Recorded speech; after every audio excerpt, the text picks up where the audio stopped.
and welcome to Story Stream. My name is Jonna, and I'm with the Programming and Learning Department with the Vancouver Public Library. Now today I'm coming to you from the unceded homelands of the Musqueam, the Squamish, and the Tsleil-Waututh people, where all of our programs take place at the Vancouver Public Library.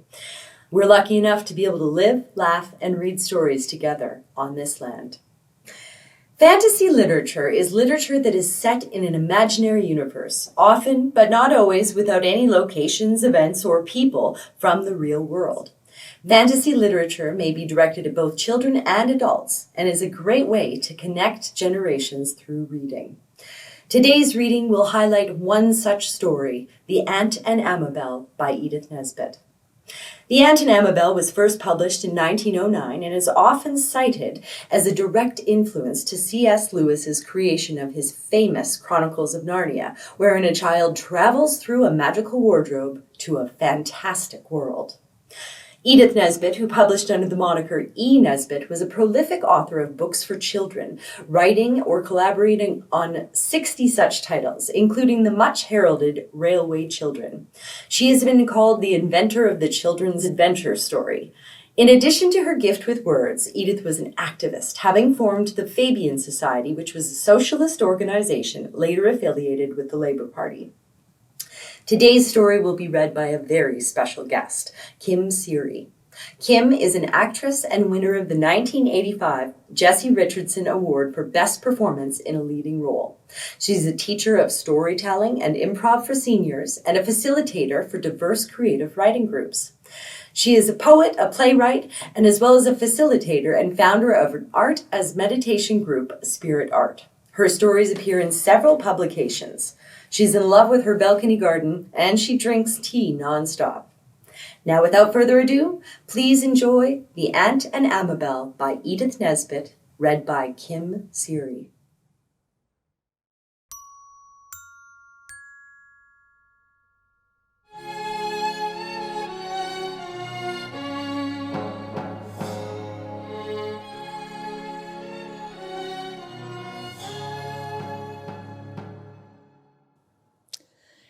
It is not pleasant to be a fish out of water. To be a cat in water is not what anyone would desire.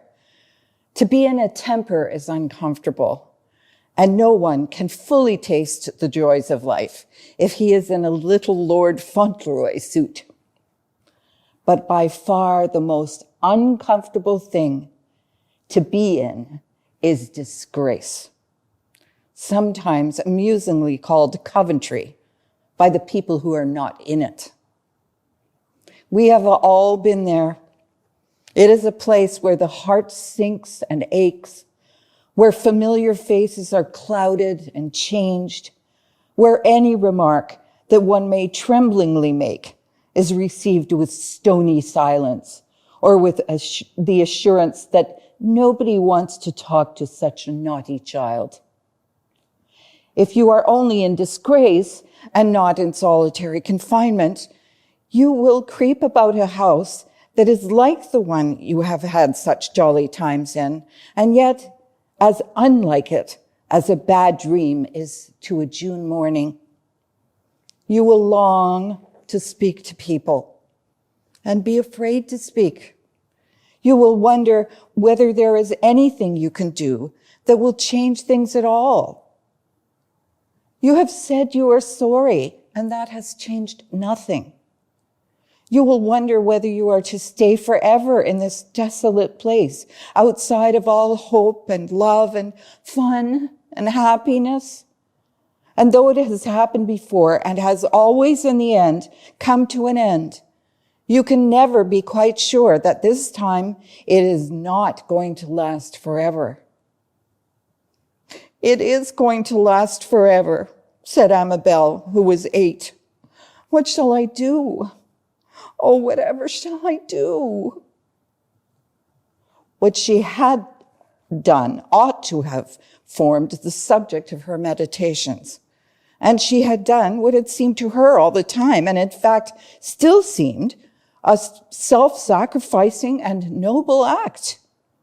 She was staying with an aunt, Measles or a new baby or the painters in the house, I forget which, the cause of her banishment.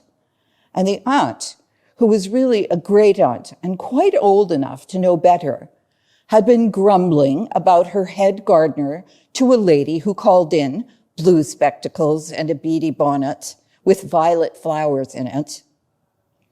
"He hardly ever lets me have a plant for the table," said the aunt. "And that border in front of the breakfast room window, it's just bare earth. And I expressly ordered chrysanthemums to be planted there. He thinks of nothing but his greenhouse." The beady violet blue glass lady snorted and said that she didn't know what we were coming to, and she would have just half a cup, please, with not quite so much milk. "Thank you very much." Now, what would you have done?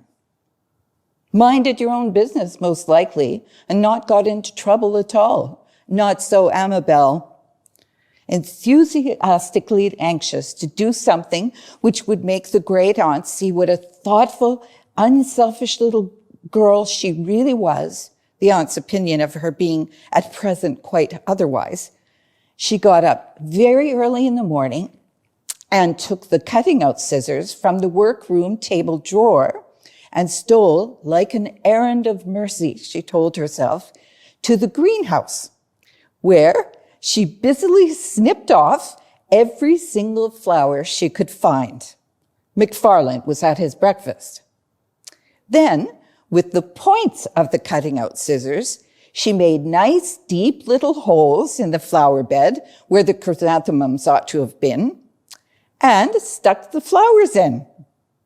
Chrysanthemums, geraniums, primulas, orchids, and carnations. It would be a lovely surprise for Auntie. Then the aunt came down to breakfast and saw the lovely surprise. Amabel's world turned upside down and inside out, suddenly and surprisingly, and there she was in Coventry. And not even the housemaid would speak to her. Her great uncle, whom she passed in the hall on her way to her own room, did indeed, as he smoothed his hat, murmur, "Sent to Coventry, eh? Never mind, it'll soon be over," and went off to the city, banging the door behind him. He meant well, but he did not understand.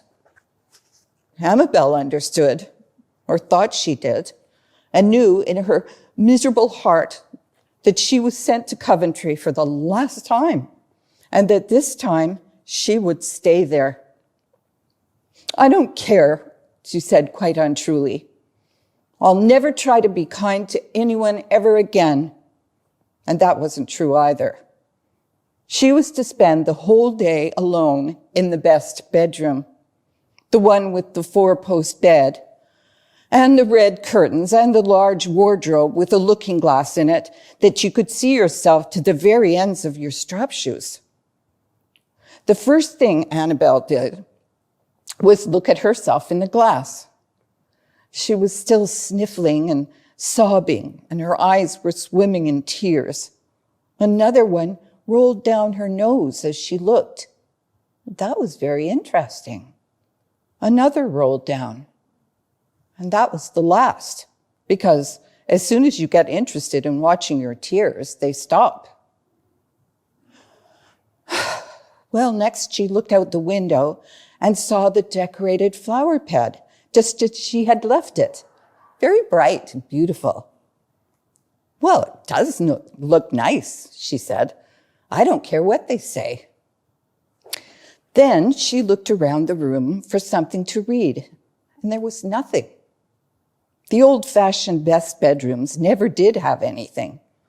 Only on the large dressing table, on the left side of the oval swing glass, was one book covered in red velvet, and on it, very twistily embroidered in yellow silk and mixed up with misleading leaves and squiggles, were the letters A, B, C. "Perhaps it's a picture alphabet," said Mabel, and was quite pleased, though, of course, she was much too old to care for alphabets. Only when one was very unhappy and very dull. Anything is better than nothing. Did she open the book? "Why, it's only a timetable," she said. "I suppose it's for people when they want to go away, and Auntie puts it here in case they suddenly make up their minds to go and feel that they can't wait another minute. I feel like that. Only it's no good, and I expect other people do too." She had learned how to use the dictionary, and this seemed to go the same way. She looked up the names of all the places she knew. Brighton, where she had once spent a month, Rugby, where her brother was at school, and home, which was Amberley. And she saw the times when the trains left for these places and wished she could go by those trains. And once more, she looked around the best bedroom, which was her prison, and thought of the Bastille, and wished she had a toad to tame, like the poor Viscount, or a flower to watch growing, like Picciola. And she was very, very sorry for herself, and very angry with her aunt, and very grieved at the conduct of her parents. She had expected better things from them. And now they had left her in this dreadful place where no one loved her and no one understood her. There seemed no place for toads or flowers in the best room. It was carpeted all over, even in its least noticeable corners.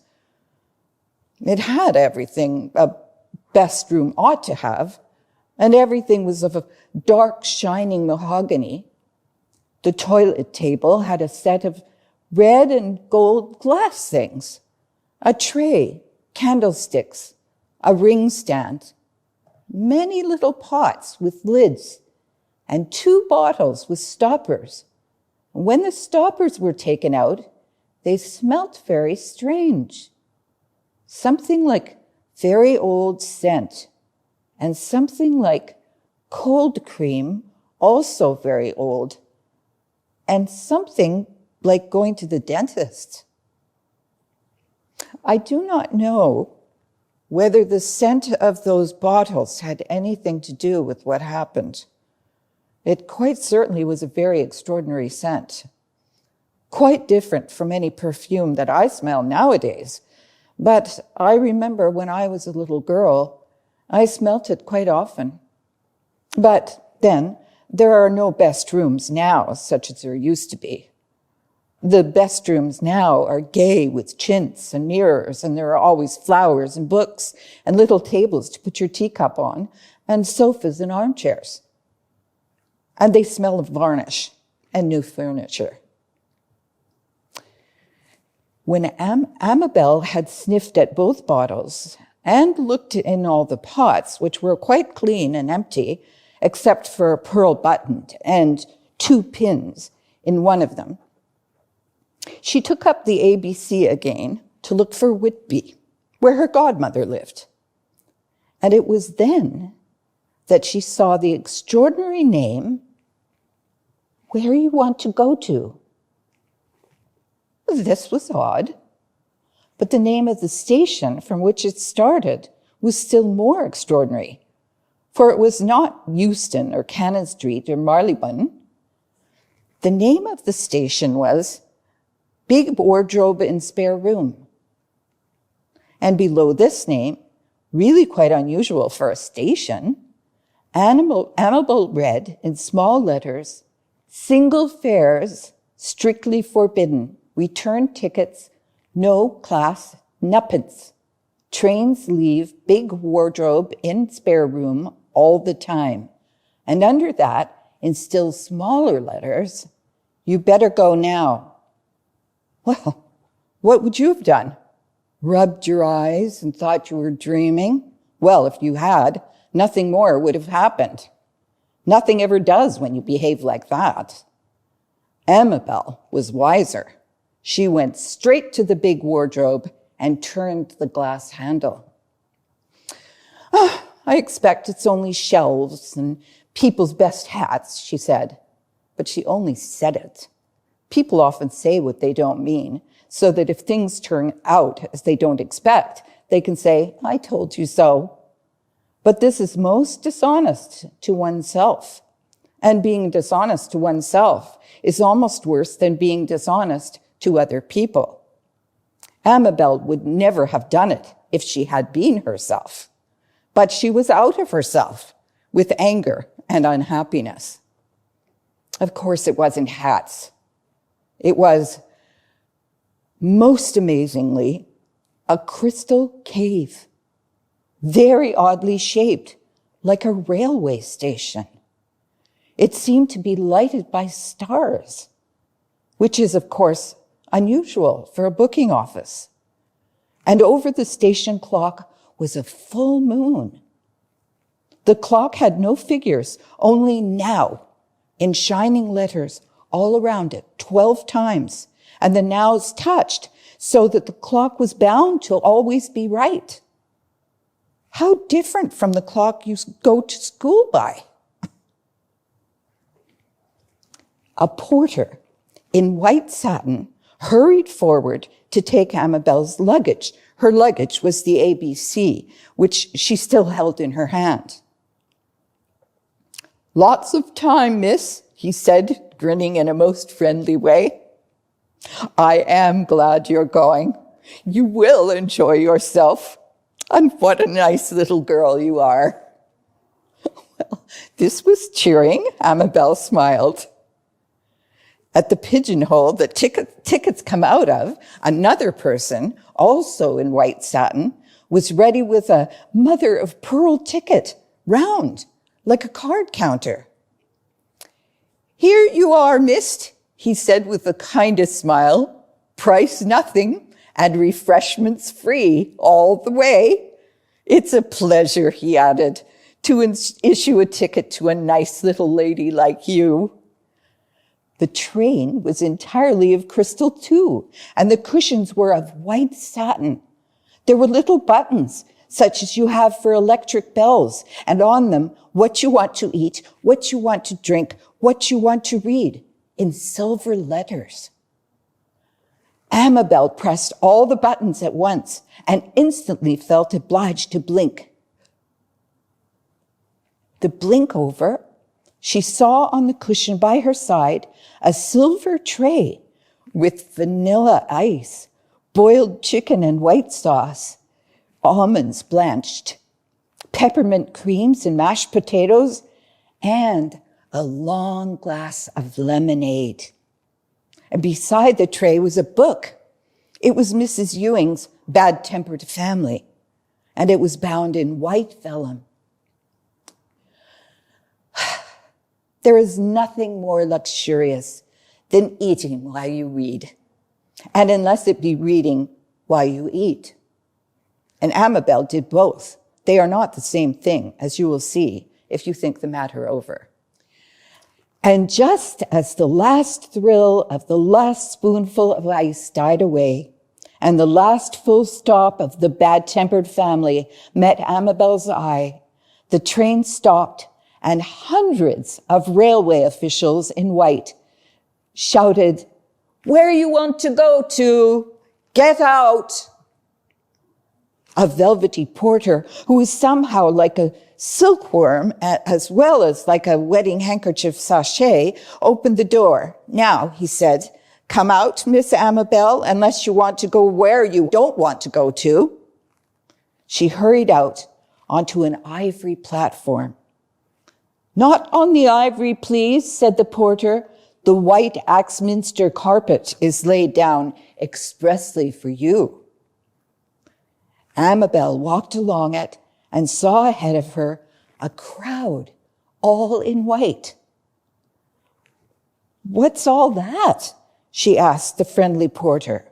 "Oh, it's the mayor, dear Miss Amabel," he said, "with your address." "My address is the old cottage Amberley," she said. "At least it used to be," and found herself face to face with the mayor. He was very like her Uncle George, but he bowed low to her, which was not Uncle George's habit, and said, Welcome, dear little Amabel. Please accept this admiring address from the mayor and burgesses and apprentices and all the rest of it, of where you want to go to. The address was in silver letters on white silk, and it said, "Welcome, dear Amabel. We know you meant to please your aunt, and it was very clever of you to think of putting the greenhouse flowers in the bare flower bed. You couldn't be expected to know that you ought to ask leave before you touch other people's things." "Oh, but," said Amabel, quite confused, "I did, but the band struck up and drowned out her words." The instruments of the band were all of silver, and the bandsman's clothes of white leather, and the tune they played was "Tiro." Then Amabel found that she was taking part in a procession hand in hand with the mayor, and the band playing like mad all the time. The mayor dressed entirely in cloth of silver, and as they went along, he kept saying close to her ear, "You have our sympathy, you have our sympathy," till she felt quite giddy. There was a flower show. All the flowers were white, and there was a concert, and all the tunes were old one. And there was a play called "Put Yourself in Her Place," and there was a banquet with Amabel in the place of honor. They drank her health in white wine way, and then through the crystal hall of 1,000 gleaming pillars, where thousands of guests, all in white, were met to do honor to Amabel. The shout went up, "Speech, speech!" I cannot explain to you what had been going on in Amabel's mind. Perhaps you know.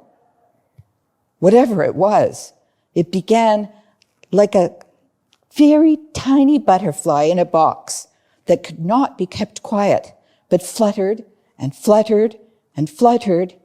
And when the mayor rose and said, "Dear Amabel, you whom we all love and understand, dear Amabel, you who were so unjustly punished for trying to give pleasure to an unresponsive aunt, poor, ill-used, ill-treated, innocent Amabel, blameless, suffering Amabel, we await your words." That fluttering, tiresome butterfly thing inside her seemed suddenly to swell to the size and strength of a fluttering albatross, and Amabel got up from her seat of honor on the throne of ivory and silver and pearl and said, choking a little and extremely red about the ears, "Ladies and gentlemen, I don't want to make a speech. I just want to say thank you. And to say, she stopped, and all the white crowd cheered. To say, she went on as the cheers died down, that I wasn't blameless and innocent and all those nice things. I ought to have thought, and they were Auntie's flowers, but I did want to please her. Oh, it's all so mixed. Oh, I wish Auntie was here." And instantly, Auntie was there, very tall and quite nice looking, in white velvet dress and ermine cloak. "Speech," cried the crowd, "speech from Auntie." Auntie stood on the step of the throne beside Amabel and said, "I think perhaps I was hasty, and I think Amabel meant to please me. But all the flowers that were meant for the winter, well, I was annoyed. I'm sorry."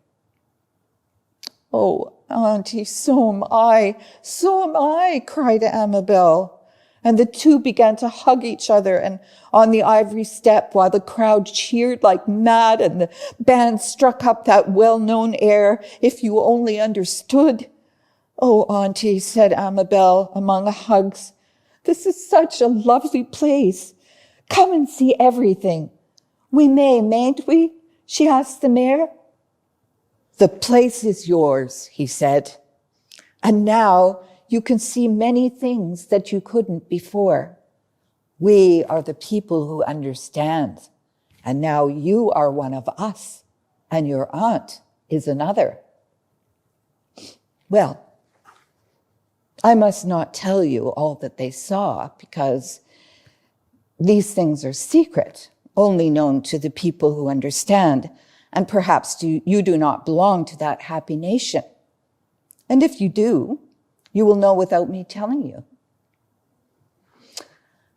And when it grew late and the stars were drawn down somehow to hang among the trees, Amabel fell asleep in her aunt's arms beside a white foaming fountain on a marble terrace where white peacocks came to drink. And she awoke on the big bed in the spare room, but her aunt's arms were still around her. "Amabel," she was saying. "Amabel." "Oh, Auntie," said Amabel sleepily, "I'm so sorry. It was stupid of me, and I did mean to please you." "It was stupid of you," said the aunt, "but I am sure you meant to please me. Come down to supper."